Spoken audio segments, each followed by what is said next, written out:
Welcome back. What if just 100 push-ups a day could completely change your body in only 30 days? Will you actually build muscle, or will your body start breaking down instead? The answer isn't what most people think. By the end of this video, you'll know exactly what happens inside your muscles, your heart, and even your brain, day by day. Let's get into it. You drop to the floor, hands shoulder width apart. You start pushing. 1, 10, 25, 50. By rep 70, your arms are shaking.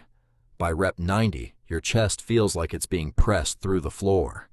And by the time you hit 100, you're flat on your face, breathing hard, wondering what you just did to your body. Now imagine doing that every single day for 30 days straight. What actually happens inside your body is far stranger and more complicated than you think. Day 1 is not where the story starts. Your muscles are not growing yet.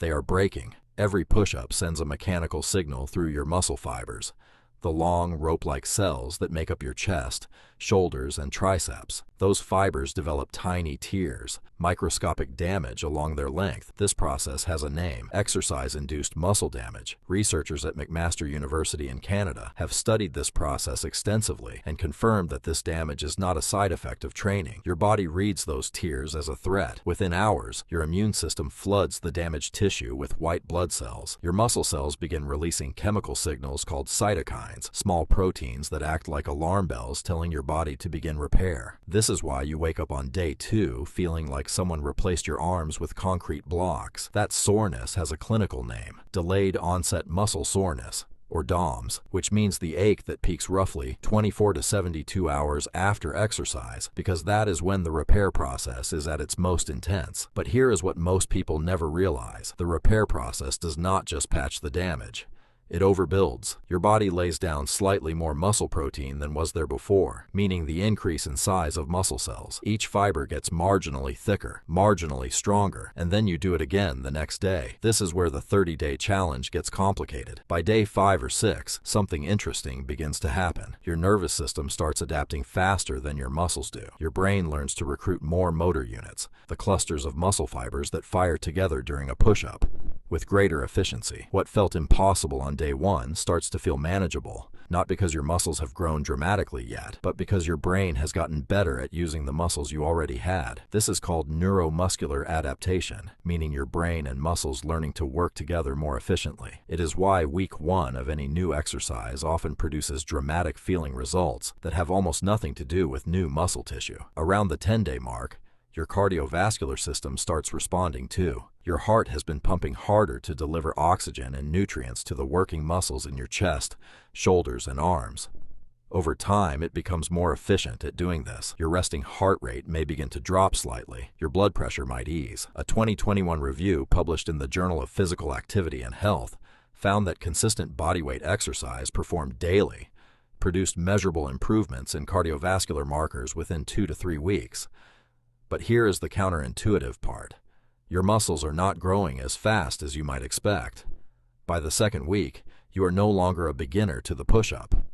Your body has largely adapted to this specific movement. The damage signal is weaker now because your fibers have become more resistant to the same stress that tore them up on day 1. This is called the repeated bout effect. Once your body recognizes a movement, it prepares its tissues in advance, reducing the damage and therefore reducing the growth stimulus. This means that somewhere between week 2 and week 3, your push-up body enters a kind of maintenance mode for muscle growth. You are building endurance in the type 1 muscle fibers, the slow-twitch fibers designed for sustained effort, rather than size in the type 2 fibers, the fast-twitch fibers that produce the bulk of muscle mass. You are getting better at push-ups. You are not necessarily getting much bigger from them. What is still changing significantly is your connective tissue, your tendons and ligaments, which attach muscle to bone and bone to bone. Connective tissue remodeling takes longer than muscle adaptation, sometimes 4 to 8 weeks, before meaningful structural changes occur. This is actually one of the most important benefits of a daily push-up challenge that no one talks about. Your wrists, elbows, and shoulder joints are quietly becoming more robust. By the end of 30 days, your body looks roughly like this from the inside. Your chest, shoulder, and tricep fibers are denser and more fatigue-resistant. Your nervous system has become significantly more efficient at coordinating this particular movement pattern. Your tendons are thicker and more resilient than they were a month ago. The raw number you can perform in a single set has almost certainly increased substantially, sometimes doubling or tripling from where you started. But here is something worth sitting with. So the next time you drop to the floor and start counting, remember that the real work is not happening in your arms. It is happening in the hours after you stop. 100 push-ups, 30 days. And a body that spent every night quietly rebuilding itself, one rep at a time. Your body is changing even when you can't see it. Every workout leaves a message, and every night your body decides how to respond. If you enjoyed this deep dive into the science of fitness, hit subscribe, and I'll see you in the next one.